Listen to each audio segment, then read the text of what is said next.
So, whether you're buying a new home, selling your current one, or maybe even refinancing, the home appraisal can feel like this huge, high stakes mystery, right? What are they actually looking at? Well, today we are going to pull back the curtain and demystify the entire process. Let's dive in. So let's get right to it. What is an appraiser really looking for when they walk through your home with that clipboard and camera? You can almost think of them as a value detective. They're on the hunt for clues, piecing everything together to figure out what a property is truly worth. So let's follow those clues and see exactly what they're seeing. Okay, so before we do our own virtual walkthrough of the house, we've got to understand the appraiser's main mission. They are not there to judge your taste in furniture or the color of your walls. They have one very specific, very important objective. And that one thing is to determine the market value. This is the key phrase for this whole explainer. It's not about what you paid for the house or what you feel like it should be worth. Nope. It's an objective, data-driven estimate of what a willing buyer would likely pay for it in today's market. So how in the world did they land on that number? Well, it's basically a giant comparison game. They take your home, which they call the subject property, and they measure it against very similar homes that have sold recently in your area. These are called comps, short for comparables, and they are the absolute bedrock of the entire appraisal. All right, let's start our tour just like an appraiser would, from the street. First impressions really do matter, and believe it or not, the assessment begins before they've even knocked on your door. They're starting by looking at the site itself. What's the lot size? Is the land sloped or flat? How does the drainage look? They're going to note the condition of the driveway and whether you have a garage or just street parking. Even things like curb appeal and your landscaping, they play a part, though they're usually smaller factors. Okay, now their focus shifts to the building itself. They're going to be looking at the foundation for any obvious cracks. They'll check out the condition of the siding, and they pay very close attention to the age and health of the roof. Porches, decks, stairs, all of that gets inspected for its condition and, of course, for safety. All right, let's head inside. Now we're getting into the real nitty-gritty of what makes a house a home and what gives it its value. Inside, the focus really boils down to three main things: its size, its layout, and its overall condition.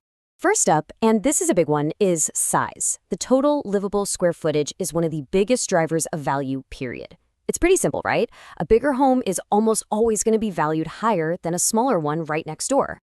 But it's not just about how big it is, it's how that space is actually used. The appraiser is documenting the number of rooms, and they're paying special attention to the bedroom and bathroom count.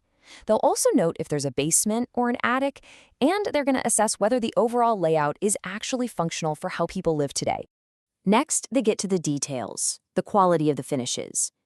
Are the floors beautiful hardwood or are they vinyl? Are the countertops granite or laminate? The quality of everything, from the kitchen cabinets to the light fixtures, helps the appraiser grade the home. Is it basic? Is it average? Or is it an upgraded home compared to the other houses in the neighborhood?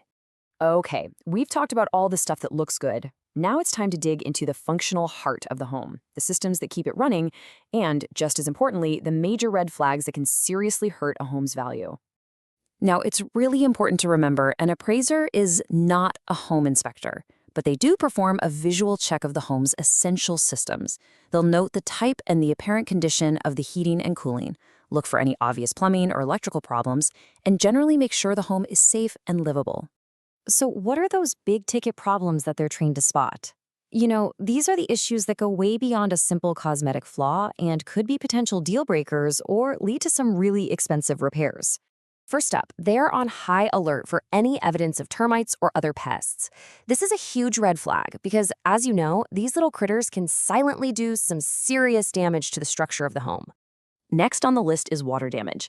Things like stains on the ceiling, any sign of a leaky roof, or a damp feeling in the basement. All of these are major red flags. Just remember, water is the #1 enemy of a house, and an appraiser knows exactly how to spot where it's winning the battle. Oh, and this one is so important. If a homeowner, say, converted their garage into a bedroom or added on a sunroom without getting the proper permits, an appraiser often can't legally count that space in the home's total value. And why is that? Well, without permits, there's no official proof that the work was done safely and to code, and that makes it a big liability. And finally, we have the most critical issue of all: major structural problems. We're talking about things like abnormal settling, huge cracks in the foundation, or walls that are visibly leaning. These are pretty much the most serious defects an appraiser can find, and they can have a massive, massive impact on the home's value. So, we've looked at the house from top to bottom, but an appraisal isn't just about the four walls of the house itself. To really get the full picture, we have to zoom out and see how the property fits into the bigger neighborhood and what's happening in the current market. You've heard this saying a million times: location, location, location. Well, an appraiser's job is to actually quantify that. They're assessing the neighborhood's overall appeal, how close it is to things like good schools and parks, and if there are any negative things, like being next to a busy highway or other nuisances. And this is where it all comes together. The appraiser literally builds a comparison grid, a lot like this simplified one. They take the prices of those comps we talked about, and then they make adjustments. If your house has a newer kitchen, they'll adjust the value up. If a comp has an extra bathroom, they'll adjust its value down compared to yours. They do this over and over until they arrive at a final estimated market value.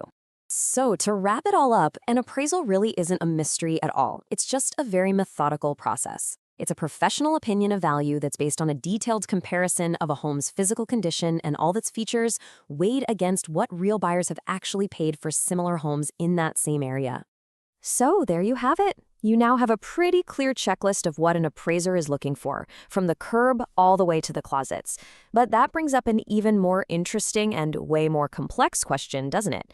How do they decide that a granite countertop adds $5,000 in value, or that living on a busy street subtracts $10,000?